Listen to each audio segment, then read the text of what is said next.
फौजी की जिंदगी एक संघर्ष है, एक त्याग है। और ऐसा नहीं कि ये संघर्ष और त्याग तभी तक रहता है जब तक वो फौज में रहे, बल्कि ये संघर्ष, ये त्याग समय के साथ साथ उसके रिटायरमेंट तक भी जारी रहता है।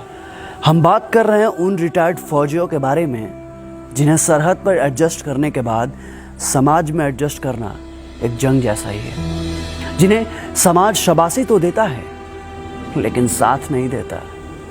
एक ऐसी अनसुनी आवाज जो दशकों के बाद दब के रह जाती है गांव के किसी कोने में और सिमट के रह जाती है वोटर लिस्ट के पन्नों में। जब 18 से 19 साल का फौजी फौज ज्वाइन करता है ना, तो वो बिछड़ जाता है अपने समाज से, अपनी मिट्टी से, अपने गांव से, अपने आंगन से। और गांव भले अपने फौजी को भूल जाए, लेकिन एक फौजी अपने गांव को कभी नहीं भूलता।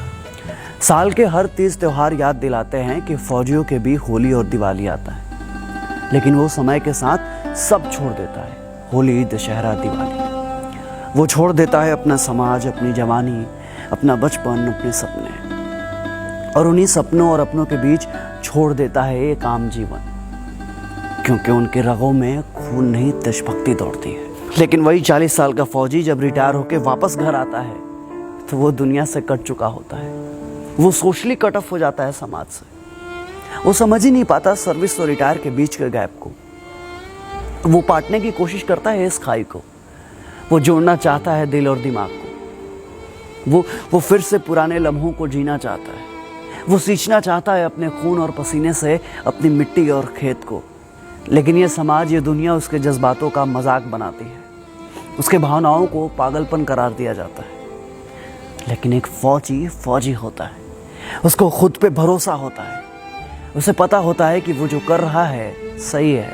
उसे तो आज भी लगता है कि दुनिया पूछेगी उसे कैंटीन की तरह और सर पे चढ़ा कर रखेगी रम की तरह। उसे तो आज भी लगता है कि दुनिया एक सर्विस की तरह है और यहाँ भी सारे काम फौज की तरह ईमानदारी से होते हैं। और ये भी एक कड़वा सच है कि दुनिया रिटायर्ड फौजियों को जगह नहीं देती साहब। वो बना के रखती है एक ऐसा गैप और राजनीति जिसका गणित आज तक किसी फौजी को समझ में नहीं आया, और उसकी इसी मासूमियत का फ़ायदा सारी दुनिया उठाती है।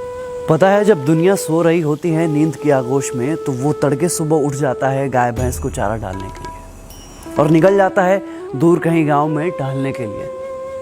अब गांव में उसके कोई साथी संगाती नहीं होते हैं। वो बिल्कुल अकेला होता है कई जनों के बीच में, एक अजनबी की तरह, या यूँ कहें कि एक परदेसी की तरह। फिर वो बनाता है गांव के बच्चों को अपना साथी और काटता है उनके साथ रिटायरमेंट के बाद की बची हुई जिंदगी। वह सुनाता है बच्चों को उन्हें फौज और फौजियों के किस्से और दिखाता है उन्हें जमीन और लड़ाइयों के हिस्से। वो बांटता है अपना दुख दर्द और खोजता है उन पलों में अपना पल, क्योंकि फौजी अपने किस्से कहानियों को बार बार जीता है। एक फौजी अपने सिस्टम में इतना ट्रेंड होता है कि वो किसी भी मिट्टी, किसी भी मौसम में खुद को ढालने की क्षमता रखता है। लेकिन न जाने हमारे समाज की ऐसी मानसिकता क्यों है कि रिटायरमेंट के बाद एक फौजी को सिक्योरिटी गार्ड से ज़्यादा काबिल समझा ही नहीं जाता। कभी ओसारे में बैठ उन रिटायर फौजियों को देखिए और उनकी आंखों से छलकते जीवन के संघर्ष को देखिए। ऐसा लगता है कि बचपन की उम्र में रिटायर वो फौजी अभी भी वो अपना बचपन ढूंढ रहा है। वो देख रहा होता है कि शायद अभी भी रेलवे स्टेशन पर कोई घर से आ जाए और पूछे उसका हाल और देश दुनिया का समाचार। लेकिन सच्चाई भी है ये दोस्त कि रिटायरमेंट के साथ ही दुनिया की इंसानियत भी रिटायर हो जाती है। जब तक वो बैरक में रहता है तब तक उससे किसी को कोई दिक्कत नहीं होता। लेकिन फौजी जैसे रिटायरमेंट के बाद वापस घर आता है तो कभी कभी उसके खुद के बच्चे भी डांट देते हैं कि क्या पापा, सुबह सुबह खटर पटर क्यों करते रहते हैं? अरे आपको नींद नहीं आती तो हमारी नींद क्यों खराब करते हो?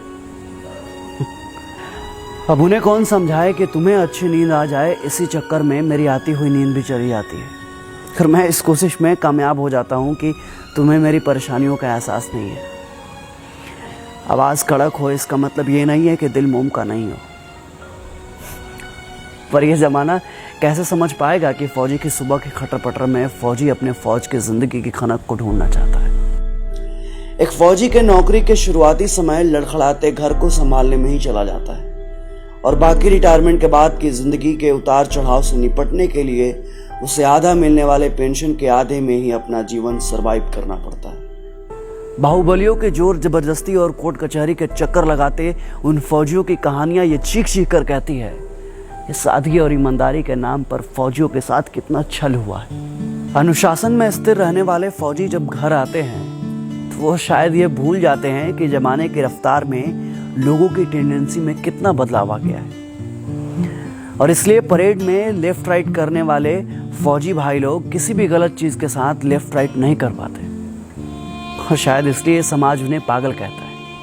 हाँ, फौजी लोग ना पागल होता है, और उनके पागलपन का अंदाज आप नहीं लगा सकते, क्योंकि वो उनका पागलपन ही है जो कठिन से कठिन परिस्थितियों में भी वो कभी दो तरफा नहीं सोचते।